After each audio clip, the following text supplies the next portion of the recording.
Première vérité à savoir au sujet du sel.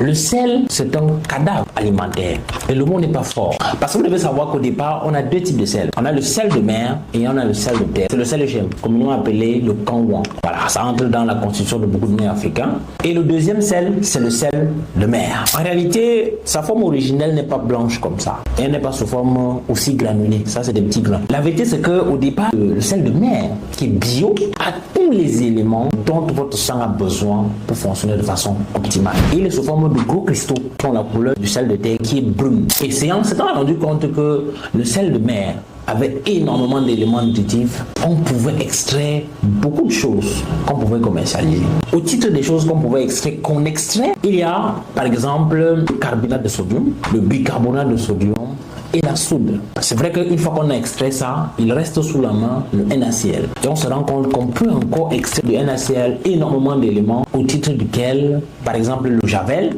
l'acide chlorhydrique et plein d'autres éléments. Une vidéo ne suffirait pas pour qu'on liste tous les éléments qu'on peut extraire du sel bio.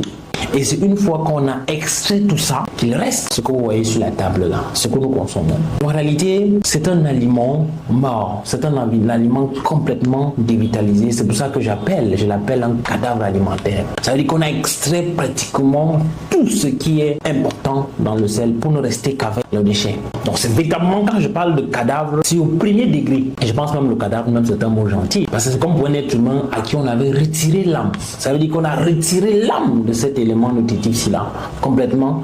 Et en plus duquel, on a même retiré même les cinq sens. C'est un peu comme si on avait retiré les yeux, on avait retiré la capacité de sentir, de toucher, tout ça là-dedans. C'est vraiment un aliment qui est complètement dévitalisé. Et c'est ça malheureusement que nous continuons à consommer sans mesurer les dangers et les conséquences. C'est un colossal défi au bon sens de vouloir rester en vie et de consommer un cadavre alimentaire. Si c'est pas de la sorcellerie, dites-moi ce que c'est en commentaire.